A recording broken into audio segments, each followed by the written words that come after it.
É isso aí, pessoal. Nós vamos estar lá no capítulo 2 da introdução à teologia, ok? E nesse capítulo 2 o tema é teologia simbólica do Antigo Testamento, definindo aqui o tipo e antitipo. Eu trouxe uma pesquisa aqui para ajudar, eu trouxe aqui para você entender uma coisa aqui. Ó. O que é a questão, né? A prefiguração é chamada tipo, né? Chamada tipo, sim, ó. E o comprimento é chamado antitipo. O antitipo é o comprimento. O tipo é o objeto de lição, da lição. A revelação temporária, o tipo é uma revelação temporária de uma pessoa, um acontecimento ou uma instituição vindoura. Certo? Então significa que o antitipo é o cumprimento daquele que havia sido predito. No caso aqui, nós somos referência a Jesus. E na introdução leva para nós algumas perguntas. Olha para você ver. Qual a origem do povo santo? Né? Por que ele foi chamado pelo Senhor? Como e por que Deus estabeleceu uma aliança com esse povo? São muitas perguntas que já temos no início aqui do capítulo 2. Mas nós vamos entrar num assunto importante do antitipo para que você possa continuar nessa reflexão, até mesmo caminhando você para a questão das provas aí, né? Tipo e antitipo, olha só. Então, o tipo, eu acabei de falar para você, né? São figuras que Deus utilizou no longo da história bíblica, certo? Que isso tipo, são coisas, algo temporário, ok? Né? E o antitipo não. O antitipo está dizendo o cumprimento da vinda do Messias. Esse cumprimento é chamado antitipo, ok? E o que a Bíblia fala sobre isso? Aí você vai guardar aí Hebreus 10:1, né? Romanos 5:14, 1 Coríntios 10:11. Eu vou ler para você aqui o 1 Coríntios 10:11. Ora, tudo isso lhe sobreveio como figuras, e estão escritas para aviso nosso, para quem já são chegados os fins dos séculos. Tá? Então, certamente os personagens, né, de determinado acontecimento bíblico nem perceberam que eles faziam parte da história com esse propósito. Eles estavam ali fazendo parte da história, mas com certeza tudo indica que eles não tinham essa noção de que eles estavam colocando nessa posição. João 3,14 fala assim: e como Moisés levantou a serpente no deserto, assim importa que o Filho do Homem seja levantado. Ok? Então, o antitipo é o contrário, né? Ele levantou a serpente, e agora você vai perceber agora que o Filho do Homem, quer dizer, Jesus, refere-se a Jesus. Após Paulo também, 1 Coríntios 15, 21, 22, 45, 49, aponta Adão como um tipo de Cristo. O que é o tipo que eu disse para você? O tipo é o temporário. O antitipo é o cumprimento. Tá certo? Aí você vai encontrar na sua leitura aí. Bacana aí. Vamos ver aqui o que Hebreus 7, 1, 3 fala. Porque este Melquisedeque, que era rei de Salém, sacerdote do Deus Altíssimo, e que saiu ao encontro de Abraão quando ele regressava, né, da matança dos reis, e o abençoou. A quem também Abraão deu o dízimo de tudo, e primeiramente por interpretação, rei da justiça, e depois também rei de Salém, que é rei da paz, sem pai, sem mãe, sem genealogia, não tendo princípio de dias e nem fim de vida, mas sendo feito semelhante ao Filho de Deus, permanece sacerdote para sempre. Então, aí você vai vendo aqui personagem e coisas. No Velho Testamento era tudo assim temporário. Grava isso aí, para você não se perder depois. Aí nós temos exemplos bíblicos que tipificam Cristo, tá certo? Podemos citar muitos exemplos aqui, como por exemplo, Abel, né? Abel, por ter oferecido mais excelente sacrifício, Hebreus 11:4. A arca de Noé, assim como só havia uma porta para entrar na arca, assim também só há uma porta para a arca de salvação. Hoje só tem uma porta, o caminho, a verdade e a vida é quem? Jesus Cristo. Gênesis 22:2 também Abraão oferecendo Isaac. Aí você vai ver também, nós estamos falando de tipificação cristã, né? Aqui nós José do Egito, né? Como Cristo, objeto do amor do Pai e do ódio de seus irmãos, assim como Jesus, quando falava de si mesmo, né? Ao contar a parábola dos lavradores maus, né? Disse. E por último enviou-lhe o seu filho, dizendo, terão respeito a meu filho. Mas os lavradores, vendo o filho, disseram entre si, esse é o herdeiro. Né? Esse é o herdeiro. Bom, vamos aprofundando aqui. Agora, uma coisa que eu vou falar aqui agora, que é difícil fazer esse resumo para mim, que eu gosto dos detalhes desse assunto. Né? Está escrito assim em Êxodo 25:8. E me farão um santuário e habitarei no meio deles. Gente, tipo de Cristo. Tipo, o que é isso? Temporário.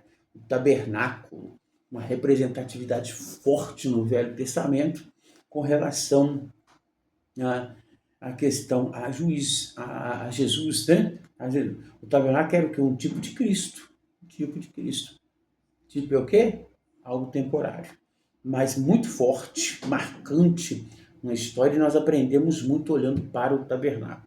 E aí então você vai percebendo que vem a construção. Aí Deus fala assim, também farão para mim uma arca, que também farás um propiciatório. Está lá em Êxodo 25:10, 17 e 22. Continuando, nós estamos falando de um tipo, não é isso? Então, aqui, ó, também farás uma mesa. E aí Moisés vai servir orientação. Também farás um candelabro, farás também o altar do holocausto, ou o altar de bronze, era um símbolo de reconciliação com Deus, tá? Através do quê? Do sacrifício, né? Objeto, tipo, tá certo? E aí então, e farás também o altar para queima de incenso. O altar de incenso representa o quê? O Filho de Deus,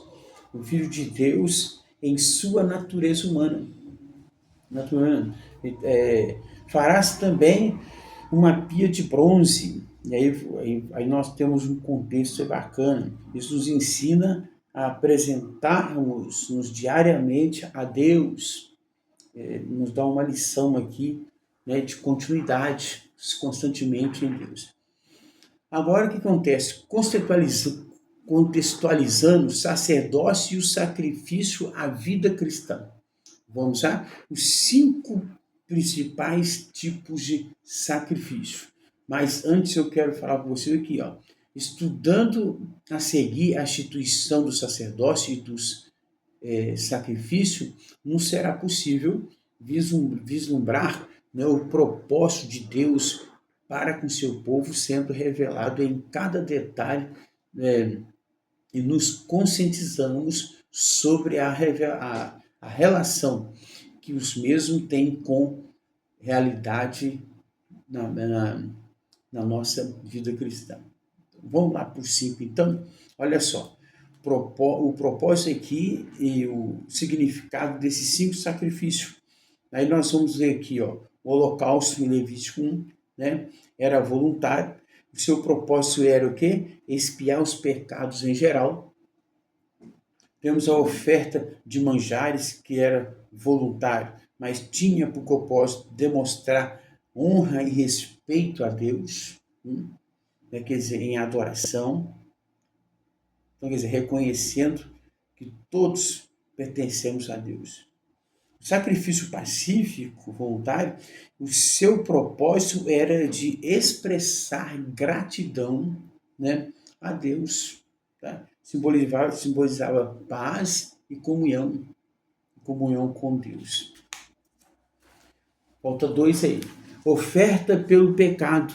Oferta pelo pecado é o quê? Tinha com propósito de pagar pelo pecado cometido, certo? Pecado cometido involuntariamente. A oferta pela culpa, então, o seu propósito era o quê? Era pagar pelos pecados cometidos contra Deus, né? E as pessoas. Então, quer dizer, o sacrifício ele era feito para Deus, nessa questão aqui.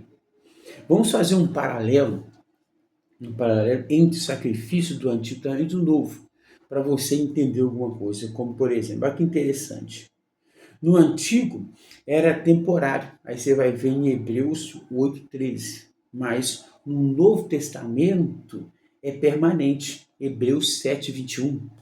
No Antigo, Arão foi apenas o primeiro sumo sacerdote. Olha só, no Antigo foi apenas o primeiro.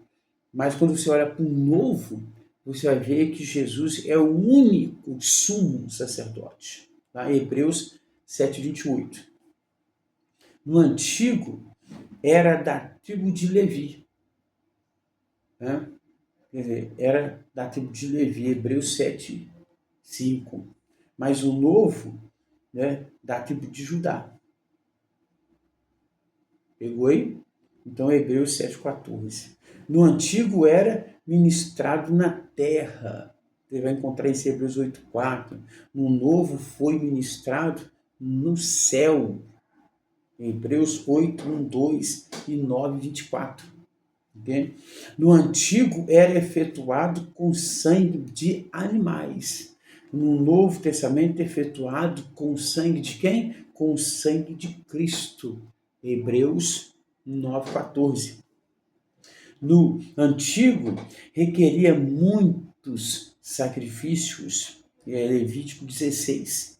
Né? No Novo requer apenas um sacrifício, Hebreus 9:28. Lembrando, pessoal, quando nós falamos de sacrifício, né, nós aprendemos com João Batista que nós conquistamos as coisas pela força. Tá? Ele nos ensina isso.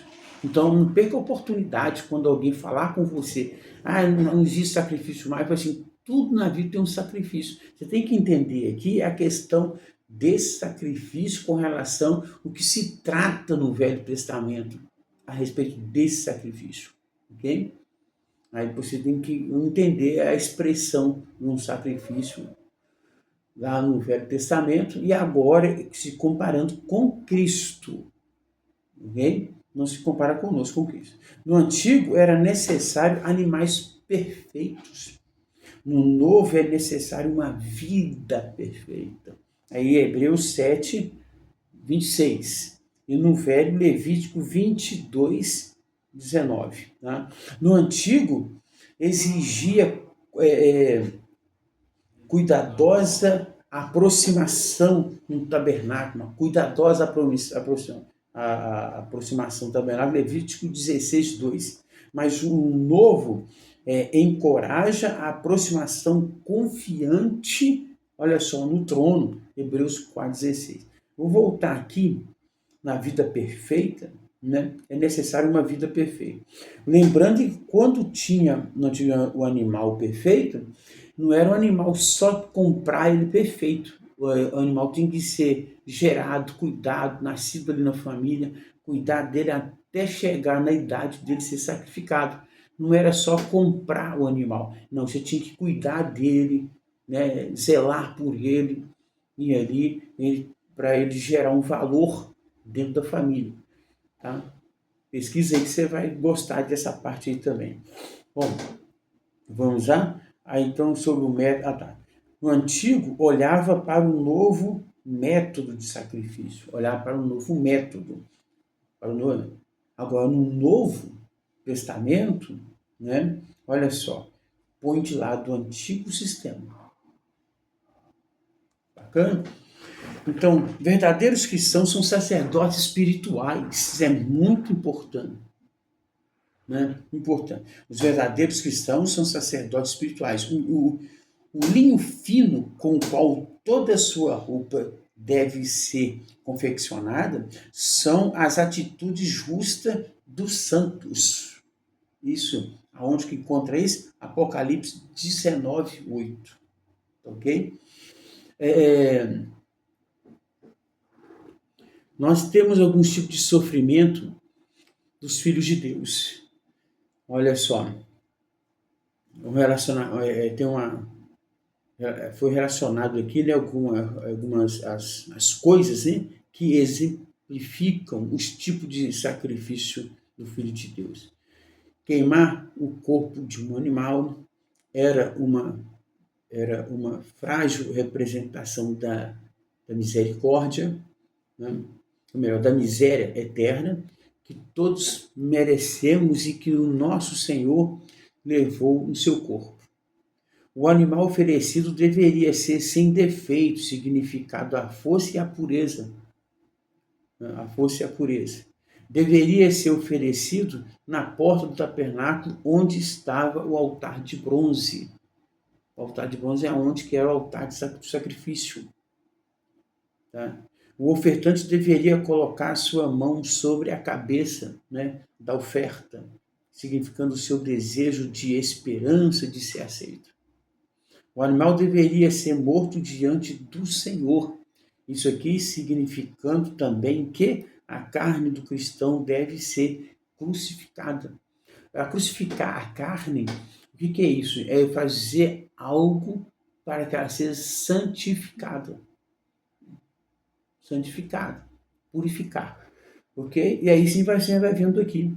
São atitudes e cada ação ela representa algo no mundo espiritual. Tá? Bom, como eu já falei com você sobre os verdadeiros sacerdotes, né? Falei aqui sobre o Apocalipse, e aqui nós chegamos ao final, né, do segundo capítulo. Nós vamos encontrar no terceiro e outros capítulos por aí. Espero que tenha ajudado você nesse momento agora e vou procurar a cada um deles dar o melhor de mim para te ajudar, né, nos seus momentos de testes aí, é claro, trazendo conhecimento dentro do contexto do material que você tem. Então, até o próximo, até daqui a pouco, no próximo vídeo.